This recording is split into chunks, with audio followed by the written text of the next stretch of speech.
Hello friends.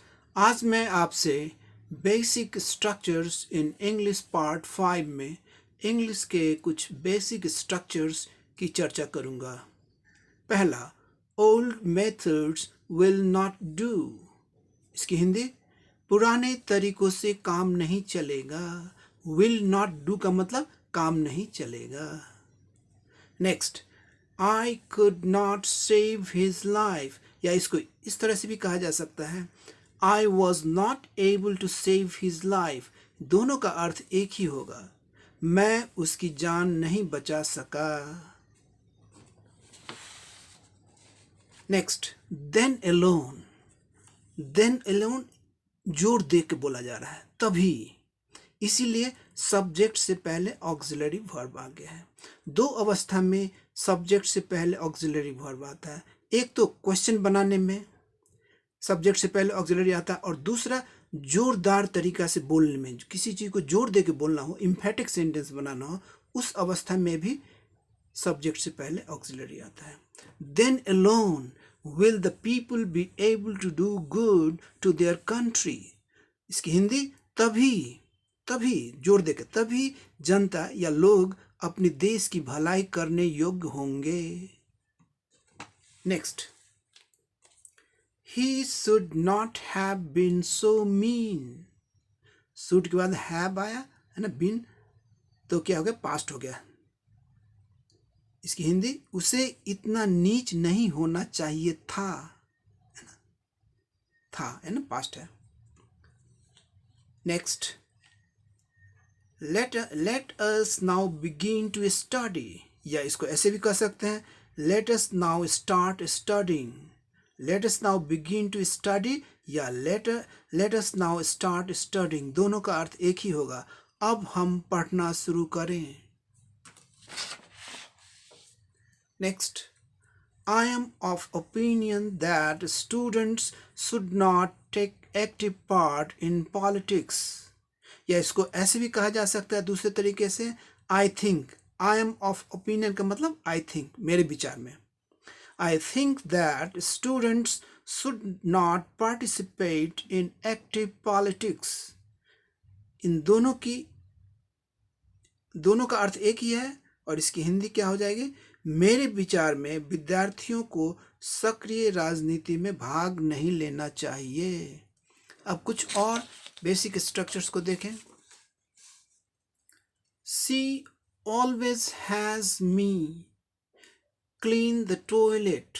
इसकी हिंदी, वो हमेशा मुझसे टॉयलेट साफ करवाती है। ये कॉजेटिव वर्ब, यहाँ हैज कॉजेटिव वर्ब, मतलब दूसरे को कोई चीज करवाना, दूसरे से कोई चीज करवाना, दूसरे को कोई चीज करने के लिए लगाना, है ना, तो उसे कॉजेटिव वर्ब कहा जाता है। यहाँ हैज कॉजेटिव वर्ब की तरह काम कर रहा है। She always has me clean the toilet, वो हमेशा मुझसे टॉयलेट साफ करवाती है। अब इसको दूसरे तरीका से भी थोड़ा स्ट्रक्चर चेंज करके बनाया जा सकता है। हैव की जगह गेट का भी प्रयोग होता है। दोनों पॉजिटिव वर्ब है, हैव भी हैज़ भी है, और यहाँ गेट भी पॉजिटिव वर्ब है। तो she always get me to do her work. Get आने पर इन्फिनिटी में टू रहेगा, है ना, टू आ जाता है, टू रहेगा, गेट के साथ टू आएगा, टू डू, है ना। हैज़ है तो यहाँ क्या होगा, यहाँ इन्फिनिटी में यहाँ टू नहीं, बेयर इन्फिनिटी, टू ओमिटेड है।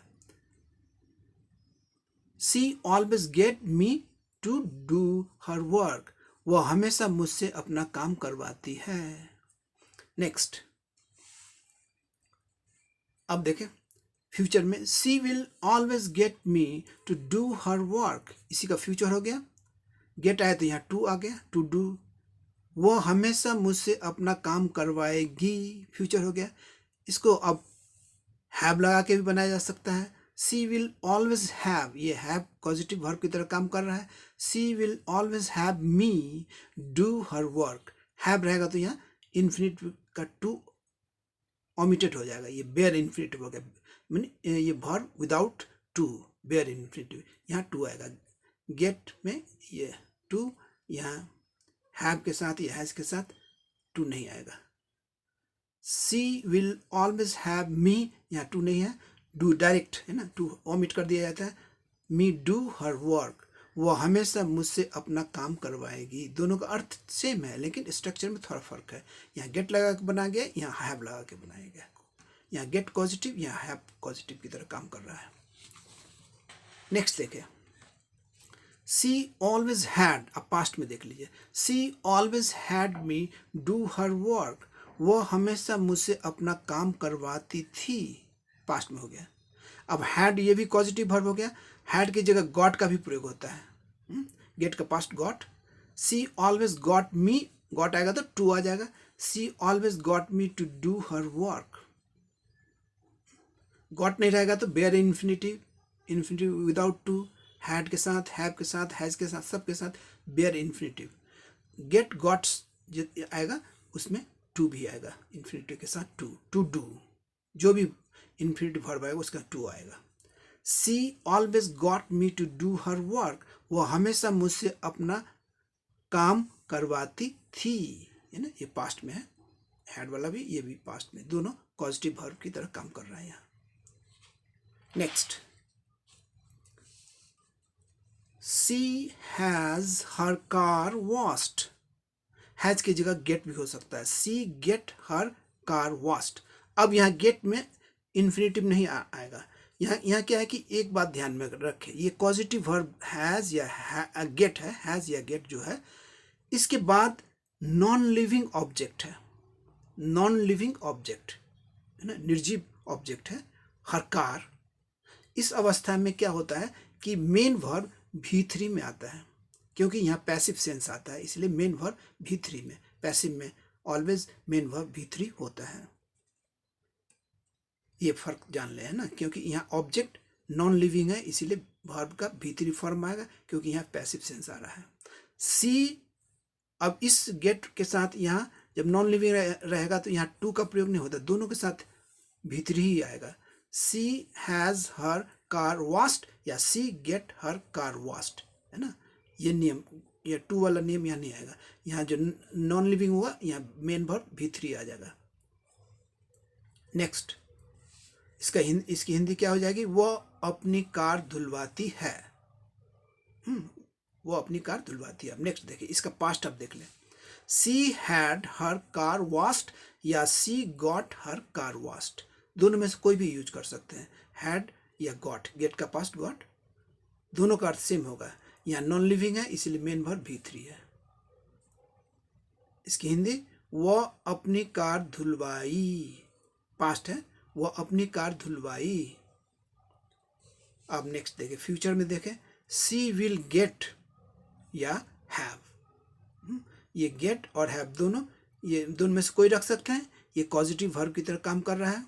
सी विल गेट या she will have her car washed, वह अपनी कार धुलवाएगी। अब यहाँ एक बात ध्यान में रख लें, पॉइंट टू नोट, क्या है कि इन द एबव सेंटेंसेज, ऊपर जो सेंटेंस हम लोग पॉजिटिव वर्ब लगा के बनाए हैं, गेट, गॉट, हैज, हैव, है ना, इनमें ये जो has, have, had, get, got, ये जो है, ये सब function as positive verbs, positive verb की तरह ये सब काम कर रहा है। Thank you very much, see you in the next video.